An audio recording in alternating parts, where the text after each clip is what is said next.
I wonder if you realize just how often I'm thinking of you, or at least thinking of these video messages that I want to share with you, because I can be on a plane, I can be in an airport, I can be relaxing after an event, and if an idea for a video comes up, I'm writing it down right away and just anxious to get back to my home office so I can shoot the video for you.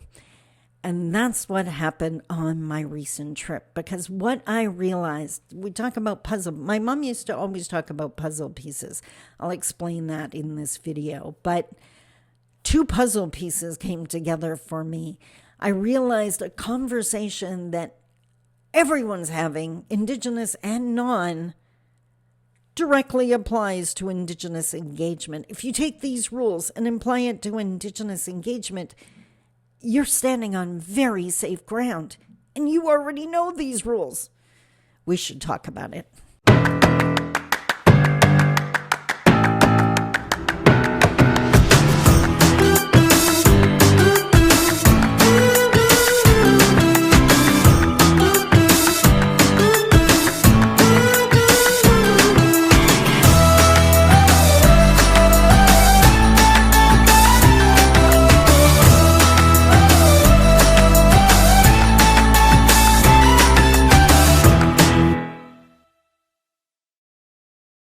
Bonjour. Mishko Paganan Quain Adishnakas Mungdodem. Hi, everybody. My name is Sandy Boucher. I'm Red Thunderbolt Woman of the Loon Clan, a proud member of Seine River First Nation in Treaty 3 territory in Northern Ontario.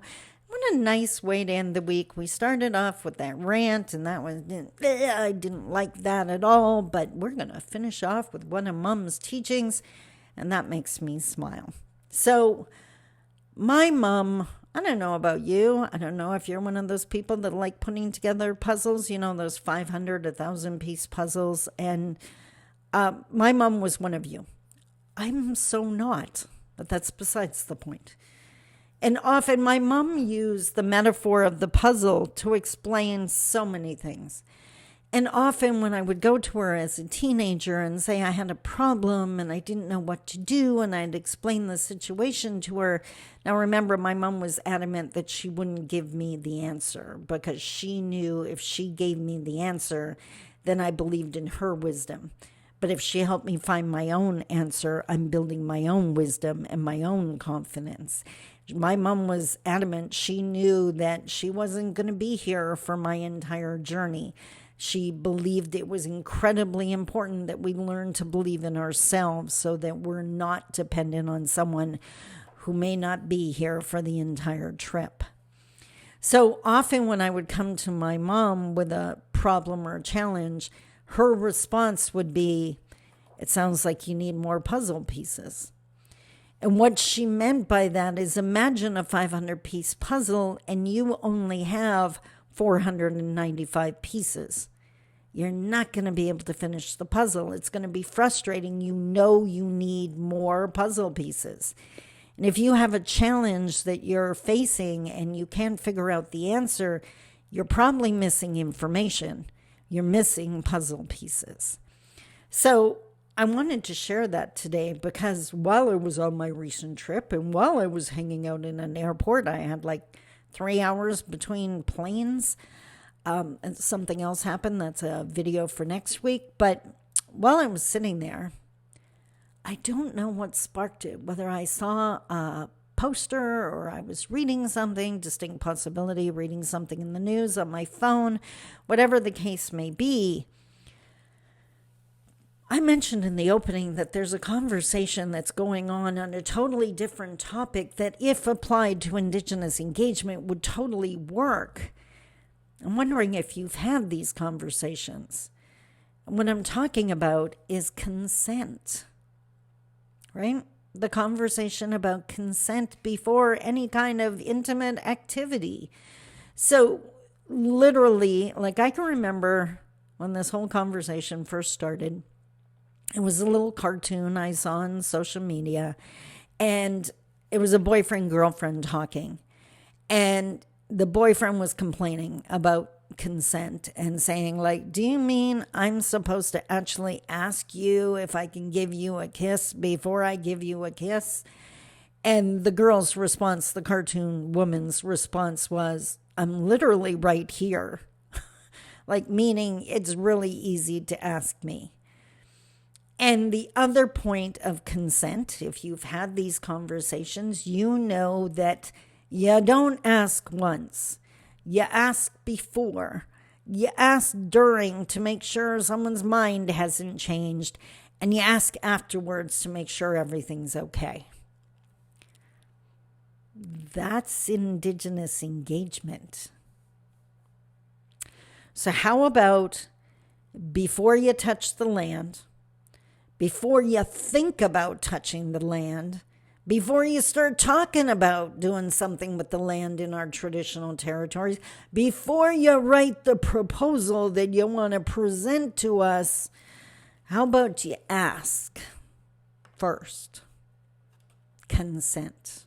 How about you include us? When you hear Indigenous people saying, we want a seat at the table, that's what we're talking about. We don't want to improve your plan after the fact. We want to be there for that initial conversation the same way you were.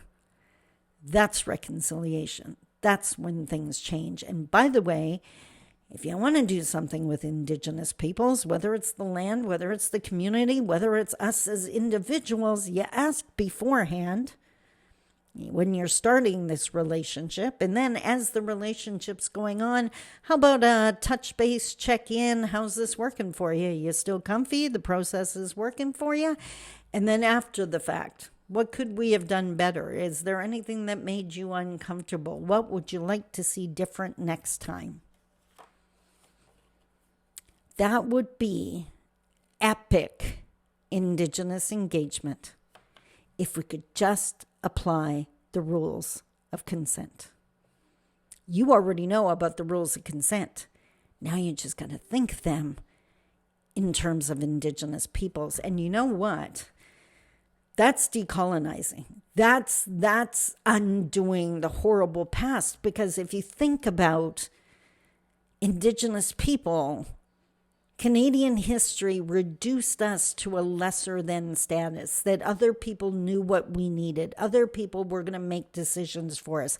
Other people were going to raise our children.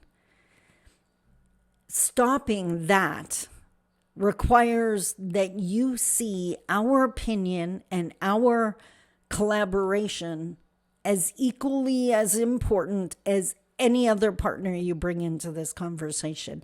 And if we are not on the same level as those other partners and collaborators, then you're repeating Canadian history and you're effectively becoming part of the problem.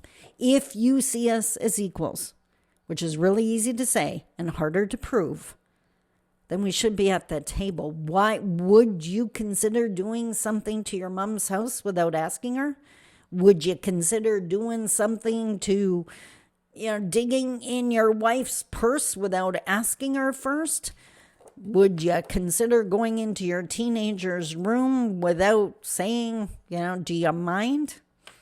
There's so many examples. When we value someone, we ask. So this is your chance to finish off this week proving that you value Indigenous people. And you do that by asking first, asking during the process, and asking afterwards. I don't think it's that difficult. I do it with my staff all the time. You can do it too. I have faith in you. So that is another week of videos. What did you think? Were they valuable? Were they worth your time? I absolutely hope so. I hope you have a super duper double delicious weekend, and I'll see you again on Monday. I love you. Take care. Bye-bye.